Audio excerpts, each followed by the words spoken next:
Dan untuk membahas terkait dengan hal ini pemirsa, kita telah terhubung bersama dengan sejumlah narasumber melalui sambungan virtual, diantaranya anggota Komisi 1 DPR RI Oleh Soleh dan pakar pertahanan, keamanan, serta keselamatan udara, Marsikal Pertama atau Marsma TNI Agung Sasongko. Selamat petang Bapak-Bapak. Selamat petang. Baik, saya mau ke Pak Agung terlebih dahulu. Pak Agung, sebagai seorang pakar dan juga anggota TNI ya, mungkin bisa dijelaskan dulu Pak, diberikan konteks sedikit terkait dengan sepanjang pengetahuan Anda ya Pak. Biasanya apa saja sih yang menjadi pertimbangan mengapa suatu bandara ini bisa mendapatkan status khusus seperti di IMIP ini Pak? Jadi begini. Status khusus dari bandara ini karena memang bandara ini milik daripada Industrial Park, yaitu Indonesia Morowali Industrial Park. Sama dengan Industrial Park lainnya yaitu Weda Bay di Halmahera yang namanya juga IWIP. Kalau di satu IMIP, IMIP, satu IWIP. Jadi keduanya itu memang melayani penerbangan untuk menghandle tenaga kerja tambang ya khususnya. Dan itu biasanya mereka terbang dari bandara ini ke Jakarta atau ke Hasanuddin atau ke Surabaya untuk melayani kegiatan penerbangan yang memang harus cepat terbang dari situ. Jadi bandara khusus ini adalah bandara yang memang didesain untuk perusahaan. Ada banyak perusahaan, ada Freeport, ada Vale, ada RAP, Rio Andalan Pulp Paper di Sumatera yang memiliki bandara khusus, dan bandara khusus ini juga cukup panjang ya, kadang-kadang malah sama dengan bandara kelas di kita, jadi bandara umum. Jadi ada yang 1.800, 1.000. Kalau yang milik Morowali ini 1.890, yang di Weda Bay di Halmahera itu 1.980. Jadi kekhususan dari bandara ini adalah untuk melayani kegiatan charter untuk para penumpang yang mau datang dan pergi, charter. Yang kedua adalah korporasi ya, penerbangan private, yaitu penerbangan pribadi dari para anggota atau karyawan di situ, serta untuk emergency kalau ada kecelakaan atau ada medical evacuation dan lain sebagainya. Jadi itu adalah kekhususan dari bandara-bandara ini untuk khusus melayani keperluan daripada perusahaan tersebut. Dan terkait dengan saya tadi melihat ada kata-kata bahwa dicabut tanggal 28 sebetulnya status internasionalnya itu yang diberikan pada keputusan Menteri 38 tahun ini 2025 pada tanggal 8 Agustus itu sudah dicabut pada tanggal 13 Oktober. Jadi keputusan Menteri nomor 55 yang mencabut itu pada bulan Oktober tanggal 13, bukan setelah kejadian ini. Jadi itu yang perlu diluruskan, yang kita ketahui, dan memang faktanya seperti itu. Baik, sudah jadi belum pernah digunakan untuk luar negeri sebetulnya, internasional belum pernah katanya. Baik. Nah, tapi Pak, kalau kita lihat memang untuk internasional informasinya memang belum pernah digunakan, tapi kan rutin digunakan untuk kegiatan-kegiatan seperti Bapak katakan tadi ya, keperluan dari terkait dengan kegiatan industrial tersebut. Nah, apakah dengan keberadaan bandara dengan status khusus ini Pak memiliki resiko tersendiri mungkin, karena kan dari informasi yang beredar juga tidak memiliki perangkat-perangkat yang seharusnya ada seperti keimigrasian yang lengkap tanpa adanya bea cukai dan juga otoritas penerbangan resmi. Ada nggak sih Pak resiko-resiko yang bisa muncul di kemudian hari dengan untuk hal ini? Imigrasi, custom atau bea cukai dan itu hanya persyaratan yang diberikan kepada yang ada jalur internasional, baik keberangkatan atau kedatangan. Jadi tidak diperlukan. Nah, yang lainnya tetap harus memenuhi standar sebuah bandar udara khusus ya, yang domestik. Nah, bandar udara khusus ini ya kelengkapannya harus ada towernya, ada ATC-nya, ada aviation security-nya, AFSEC namanya, ada juga yang lainnya, pendukung sweeping, pembersihan landasan, bandara, dan semua yang berada di bandara ini untuk melayani penerbangan itu semua tersertifikasi di Dirjen Perhubungan Udara, dan semuanya itu setiap tahun harus menjalani pemeriksaan kesehatan, harus sertifikasinya sudah habis dalam jangka waktu setahun atau 2 tahun dilaksanakan, dan setiap tahun bandara ini akan diaudit, baik diaudit mengenai kelengkapan penerbangannya, mengenai pendukungannya seperti alat-alat navigasi penerbangan, kemudian alat komunikasinya, dan yang lain-lain itu semua sudah diaudit. Jadi sebetulnya sebagai sebuah bandara itu sudah memenuhi semua persyaratan yang diharuskan sesuai dengan undang-undang peraturan sebuah bandar udara.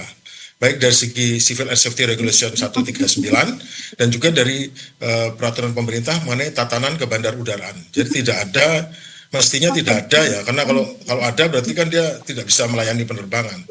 Baik. Baik, kalau gitu saya ingin bergeser melihat perspektif dari anggota DPR. Bapak Oleh Soleh, apakah sepanjang ini di Komisi 1 di tempat Anda bertugas ya Pak Oleh, pernah memiliki informasi mungkin atau dari teman lintas komisi terkait dengan apakah memang Bandara IMIP ini pernah benar-benar melayani terkait dengan penerbangan internasional seperti yang ramai diperbincangkan sehingga akhirnya izin khususnya ini dicabut Pak oleh pemerintah, oleh Kemenhub, termasuk juga tidak hanya IMIP sebenarnya. Yang di Weda itu juga kalau tidak salah ini juga dicabut. Seperti apa Pak terkait dengan penelusuran terkait dengan izin tersebut dan realitanya?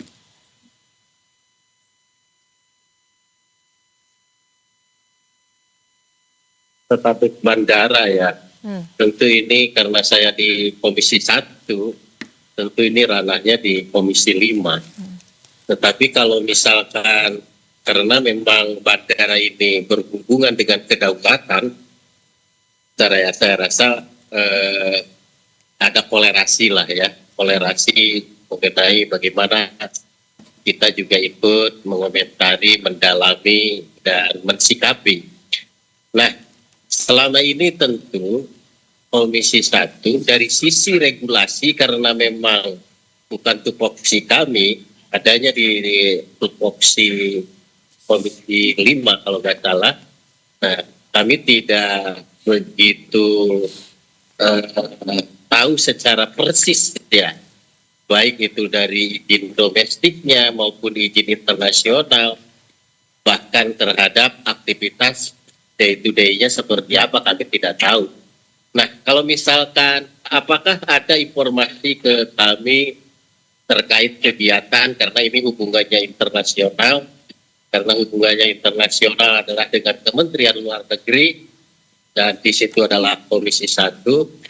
Sampai saat ini kami belum mendapatkan informasi secara utuh ya terkait aktivitas kegiatan di Bandara IMIP ya, baik itu lokalnya maupun internasionalnya. Dan bahkan kami mengetahui juga hanya melalui media-media sosial, dan tentunya kami juga mengetahui setelah adanya sidak dari Pak Menhan. Namun demikian, ini juga ada sebuah, katakanlah kalau saya bilang anomali.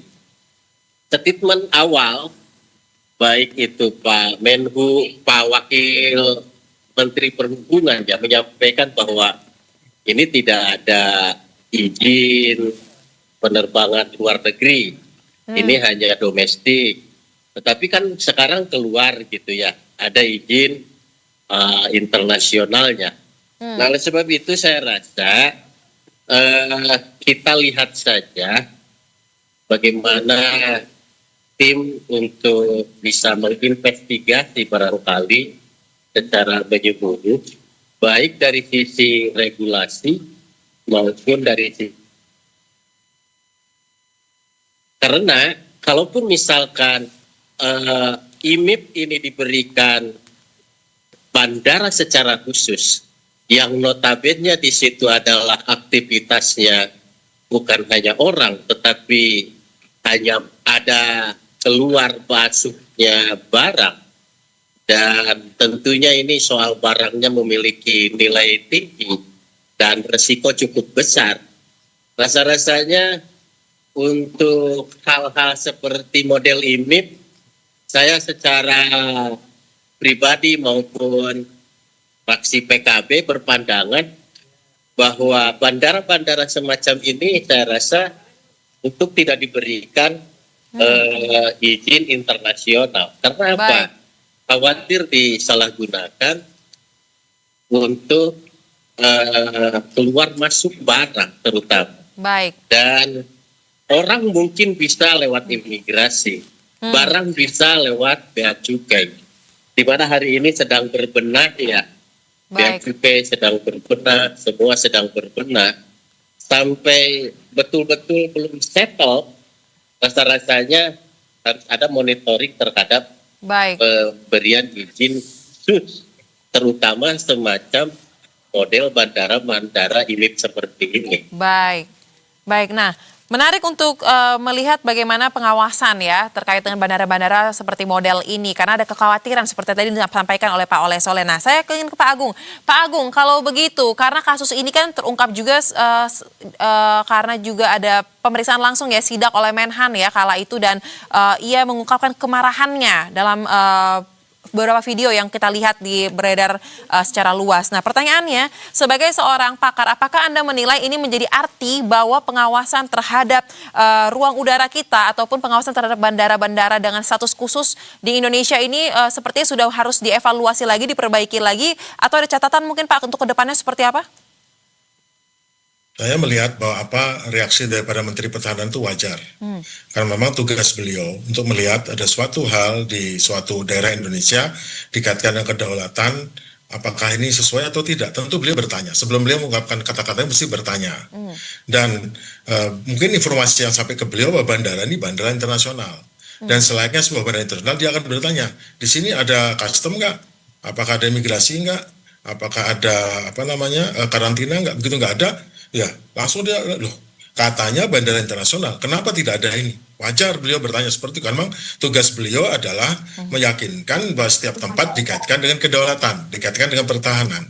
Nah mungkin pada saat itu juga, nah ini mungkin masalahnya pejabat yang harusnya menjelaskan mengenai status bandara ini tidak secara mungkin tidak paham, mungkin tidak terinformasi, atau mungkin bukan bagian dan bukan ahlinya mengenai ini, sehingga jawaban yang diberikan hanya normatif atau mungkin malah belum ada jawaban, sehingga pantas beliau seperti itu. Jadi apa yang dilakukan oleh Bapak Menteri Pertahanan adalah hal yang sangat wajar, dan tentunya di sisi lain yang berkewajiban menjawab harusnya paham. Saya pun baru tahu detail ini setelah saya mendapat info ini, saya pelajari, saya bertanya pada beberapa pihak, di pihak-pihak pengamanan ya, pihak keamanan, baru saya tahu duduk perkaranya. Bahwa memang wajar benarnya tidak ada Xiaoqi, tapi tidak wajarnya lagi, hal ini tidak semua orang kan membuka situsnya Kementerian Perhubungan, apalagi bayangkan, pada bulan April tahun 2024, dinyatakan hanya 17 bandara menjadi, ini ya urut-urutan 17 bandara dari Kementerian Menteri Perhubungan, keputusan Kepmen Menteri nomor 31 tahun 2024 pada tanggal 7 Mei tahun 2024 menyatakan bandara internasional hanya 17. Wah itu geger itu. Banyak sekali bandara kita yang hampir 30 yang bersifat internasional, mampu internasional dan sudah dilengkapi internasional dinyatakan tidak internasional jadi 17. Wah itu geger. Jadi banyak yang sudah berharap besar untuk penanaman modal, kemudian untuk pariwisata itu jadi ribut. Kemudian pemerintah sekarang tahun ini langsung memperbaiki. Pada tanggal 7 Mei setahun kemudian 2025 keluar keputusan Menteri nomor 26 yang menyatakan 3 bandara. 3 bandara itu kalau nggak salah Palembang, kemudian di Bangka Belitung dan Semarang dinyatakan sebagai internasional. Kemudian maaf, tanggal 25 April 2025 ada 3 ini keputusan Menteri 26, kemudian tanggal 7 Mei 2025 keputusan Menteri 30 Banjarmasin serta Pontianak itu jadi internasional, tapi mungkin berkembang dengan pesat. Pada bulan Agustus tanggal 8 keluar keputusan Menteri nomor 37 menyatakan 36 bandara.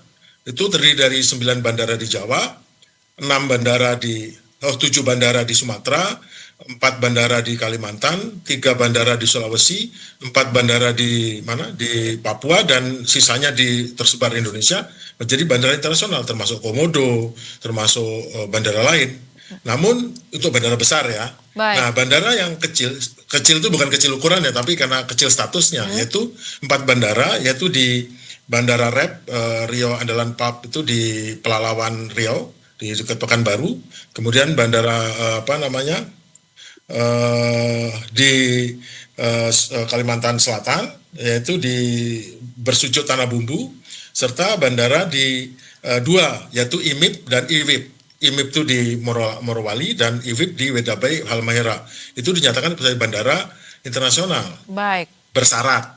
Jadi, untuk mendukung kegiatan. Namun, pada tahun itu juga, 2 bulan kemudian, bulan Oktober tanggal 13, keluar Kepmen 55 yang menyatakan hanya bandara di Pelalawan Riau dan Kota Bumbu di Kalimantan Selatan yang bersyarat. Yang IWIP dan IMIP, Morowali dan Wedabai dinyatakan tidak.